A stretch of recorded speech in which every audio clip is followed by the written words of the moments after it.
Pahlavi text translated by E.W. West, Part 3. Sikand Gumanik Vigar, Clarendon, Oxford University Press, 1885. Chapter 6. As to another delusion of those asserting the non-existence of a sacred being, whom they call atheistical Dahari, that they are ordained free from religious trouble, Alag, and the toil of practicing good works, and the unlimited twaddle, Dragyson, they abundantly chatter. You should observe this, that they account this world with much change and adjustment of description of its members and appliances, their antagonism to one another, and their confusion with one another, as an original evolution of boundless time. And this too, that there is no reward of good works, no punishment of sin, no heaven and hell, and no stimulator of good works and crime. Besides this, that things are only worldly, and there is no spirit, as I have written and shown above, that to be made without a maker, and decided without a decider, is as impossible as to prepare what is written without a writer, or a house without a mortar mixer, Raz, and building, Desak. Things made of all kinds cannot arise without making, and this worldly existence is owing to the mingling of competing powers.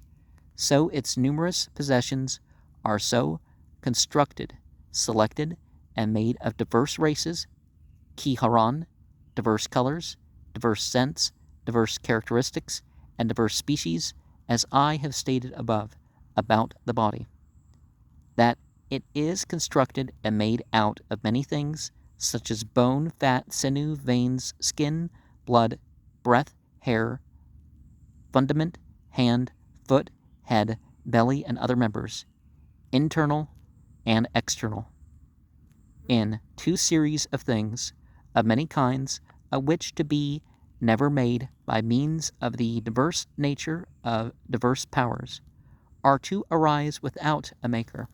The impossibility is certain, and in like manner of the other creatures, plants and trees, water and fire, earth and air, their stimulus too, which is not themselves, is to their own duty, and they are not stimulators.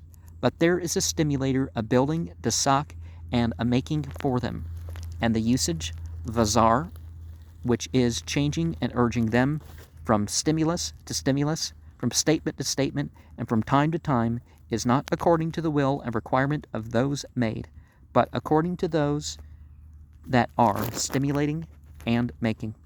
Even so, indicative of the rotation of the years, months, days, and hours, is the revolution of the celestial sphere and stars, which are settled,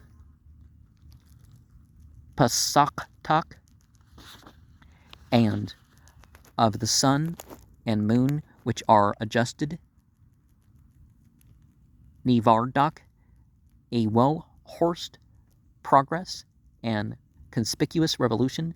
This too is an indication that the movements of every appearance, Kihari, are owing to an exhibitor, by whom the movement of that appearance is exhibited, owing to other differences and different management in the worldly existence. It is possible to know from the worldly existence at various times and various periods that this worldly existence is not without a manager, or that its manager is not a sacred being, who is learned, acting reasonably, of unlimited power, and illumining the sky, is also that which is visible when the development, decay, and death of the world are such that the nature alike of mankind and animals, and alike of races and trees, is come from youth to old age, and from old age to death. No one whatever is seen that has come from old age back to youth, or from death back to life, and it is not possible to say so. Nor yet is it proper to think, say, or believe this, that there is no recompense of good works and punishment of crime, nor even an appearance of an attainable creator of all the creatures, and of the daubing of a destroyer. Moreover, as to this latter, that is precious to those who are more friends of penury than of the comfort of ill-famed vileness, because they produce their happiness thereby, and are grateful, and when they see distress, they become suppliants, even from this destiny and dispensation, which cannot become spiritual except by the spirits. Even so, in the appearance of every one of the hungry, and in every one hurrying and straitened who is imploring favors, is a manifestation of the maintenance of a hope for a supreme inspection over mankind, and indeed over wild animals, birds, and quadrupeds. As to this too, which they call sophistical, that there is no assurance of even one of these things, because all are jaundiced. For whoever says that honey is bitter and honey is sweet is right in both, since it is bitter to those abounding in bile, and sweet to others. Also, bread is pleasant and bread is unpleasant are both true, since it is pleasant to the hungry and unpleasant to the surfeited, and many other statements of this description, that which should be said in reply to their twaddle is similarly such as the wise have told them. Thus, even this statement of you sophists about the jaundiced nature of everything is alike jaundiced, and there is no truth in it. Many other things are said among them, and this that is indicated by us is the predominant information for you, victors, so that you may obtain more from revelation. And verse 48 is something we've seen implied before, that if we actually do have the revelation, there's more benefit to it than what's in the letters. There's more to be discovered about it. And verse 37, because all are jaundiced, Pazan, Pahal, Sanskrit, Katuka is transposed in Persian, Talh, bitter, in which sense the word is used in verse 38, 39, and chapter 3, 24. Verse 35, which they call sophistical, the Pazan, Suastai, the Sanskrit, Suvastayika, is evidently traceable to Sophistikos through the Persian Suphistaya.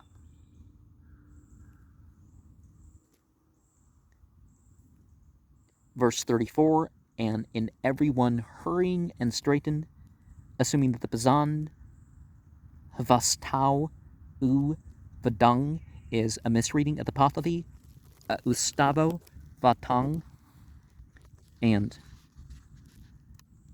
verse 30, because they produce their happiness thereby by performing the good work of charity, which is necessary for the future happiness of their own souls. 24, and illumining the sky. Sanskrit has making. Another meaning of Vars are that its manager is not a sacred being. That is, the world cannot be controlled by a sacred being alone on account of the evil it contains. Well, evil is a choice, but limiting that evil to only being a choice, that's quite a manifestation of power. But and verse 20, well-horsed, alluding to the supposed horses of the sun. Sanskrit has brilliant. Verse 15 in two series, literally columns. Verse 14, fundament. supposing that the Pazan Daryam, Sanskrit Nishtha stands for the Pahlavi Daridum, Hair, assuming that the Pazan Vas is a misreading of the Pahlavi Varas. Naryosang has the Sanskrit Rasa, liquid, secretion. I've stated above, verse 13, chapter 5, verses 57 to 63, and a mortar mixer, Ras, verse 10. Sanskrit has a carpenter. Well, a carpenter and a building, the sock. They certainly make sense as a combination. Verse 9, as I have written and shown above, chapter 5, verse 27 to 30. Verse 6, as an original evolution, see chapters 4, verse 73. 5, you are maybe one, as the Sanskrit uses the third person. 4, and the unlimited twaddle, drayisen, a contemptuous term for the speech of evil beings. In general, it's better not to speak than to just let your speech go wild or useless. Verse 2, whom they call atheistical, Dahari. The Sanskrit Digambara refers this term to the Buddhist ascetics, the nearest approach to atheist with which Naryosang was acquainted. Well, I personally haven't met any atheist people say they're atheists. It just turns out they're not part of any so-called mainstream religion, at the very least. Well, there's more to it, but I'll leave that there. As to another delusion, Pazan Vya Wani, see chapter 3, 22 to refer to that first verse.